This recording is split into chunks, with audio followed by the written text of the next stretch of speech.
नमस्कार बालमित्रांनो, आपल्या सभोवतालचे जग भाग 2 इयत्ता 3 या पाठ्यपुस्तकातील पहिला धडा आपले कुटुंब या पाठाचा आपण आज स्वाध्याय पाहणार आहोत.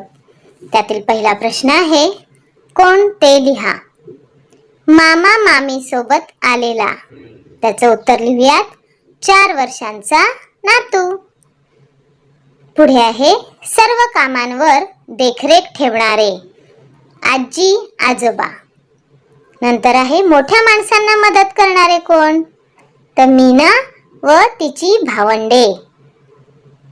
पुढे आहे, मीनाचा चुलत भाऊ कोण? तर उत्तर आहे अभिदादा. प्रश्न दुसरा, कोण कोण राहतात ते लिहा. इथे काही चित्र दिलेले आहेत आणि त्यांच्या खाली आपण त्यात चित्रात कोण कोण दिसतंय ते लिहायचं आहे. पहिलं चित्र आहे छोट्या कुटुंबाचं. मग ह्या छोट्या कुटुंबात आपल्याला कोण कोण दिसतंय बरं? तर आई, वडील, मुलगा आणि मुलगी, हे असं छोटं कुटुंब आहे. मग तसं लिहूयात. पुढचं चित्र आहे एक आई आणि तिचा मुलगा, म्हणजे एकल पालकत्व असलेले कुटुंब, म्हणजे फक्त आई किंवा बाबा असणार आणि त्यांचा मुलगा किंवा मुलगी. मग एकल पालकत्व असलेल्या कुटुंबात कोण असते? तर आई, मुलगा किंवा आई आणि मुलगी, किंवा वडील आणि मुलगा किंवा वडील आणि मुलगी. पुढचं चित्र मोठ्या कुटुंबाचं आहे. मग मोठ्या कुटुंबात कोण कोण राहतात सांगा बरं? आजी आजोबा, काका काकू, आई वडील आणि मुलगा मुलगी. अशा प्रकारे आपण ह्या चित्रांखालचे हे शब्द लिहिलेले आहेत. पुढे प्रश्न तिसरा आहे, तुमच्या कुटुंबातील खालील सदस्यांची घरातील कामे लिहा.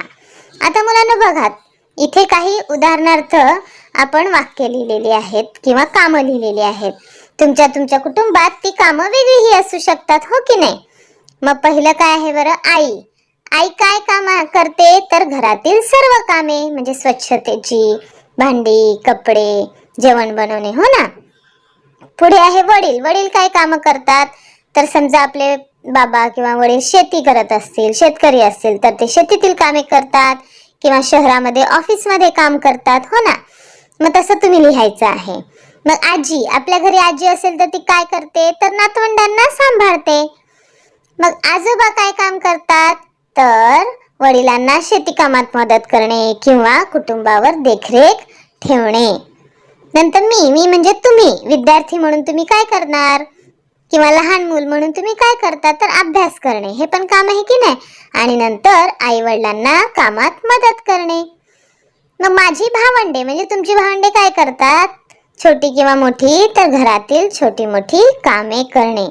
अशा प्रकारे सर्व सदस्यांची घरातील कामे इथे आपण लिहिलेली आहेत. पुढचा प्रश्न आहे चौथा, पुढील चुकीची विधाने दुरुस्त करून लिहा. सर्व विधाने चुकीची आहेत, ती आपण दुरुस्त करून लिहायची आहेत. पहिलं दिलेलं आहे, सीमाताई ही मीनाची चुलत बहीण आहे. बघा बरं, आपण आत्ताच धडा वाचला, हो की नाही? धड्याचा अभ्यास केला. मग त्याच्यात सीमाताई ही मीनाची चुलत बहीण आहे का? नाही. तर सीमाताई व मीना ह्या सख्या बहिणी आहेत. पुढचं विधान आहे, विस्तारित कुटुंबात फक्त वडिलांकडील नातेवाईक असतात. हे पण चुकीचं विधान आहे. मग दुरुस्त कसं होईल बरं? तर विस्तारित कुटुंबात आई व वडिलांकडचे नातेवाईक असतात, हे विधान बरोबर आहे. पुढचं चुकीचं विधान आहे, पाळीव प्राणी हे कुटुंबातील सदस्य नसतात. मग आपलं बरोबर विधान आपण लिहायचं आहे की पाळीव प्राणी हे पण एक प्रकारचे कौटुंबिक सदस्य असतात. पुढे प्रश्न आहे पाचवा, 2 ते 3 वाक्यात उत्तरे लिहा.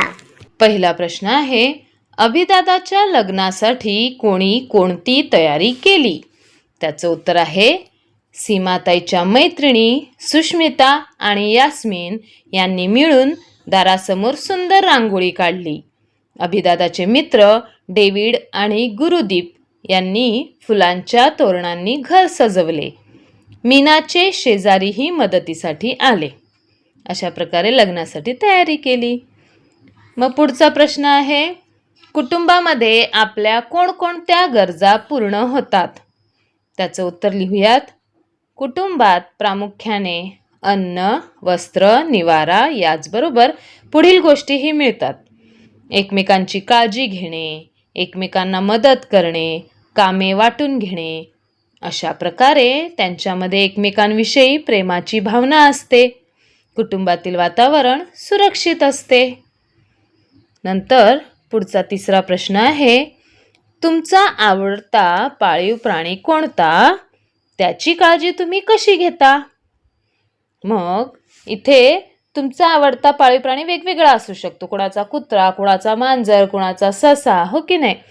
मग इथे उदाहरणार्थ मी फक्त काही वाक्य लिहिलेले आहेत, ते तुम्ही वाचायची आणि पाळीव प्राणी जर तुमचा वेगळा असेल तेही तुम्ही लिहू शकतात. मग ह्याचं उत्तर आहे, माझा आवडता पाळीव प्राणी कुत्रा आहे. मी त्याला वेळेवर सकस आहार आणि पिण्यासाठी स्वच्छ पाणी देतो. तसेच दररोज त्याच्यासोबत खेळतो आणि त्याला फिरायलाही नेतो. त्याची स्वच्छताही ठेवतो. तर अशा प्रकारे आज आपण परिसर अभ्यासातील पहिल्या पाठाचा स्वाध्याय इथे बघितला आहे. तर पुन्हा भेटूया तशाच एका नवीन व्हिडिओसह. तोपर्यंत धन्यवाद.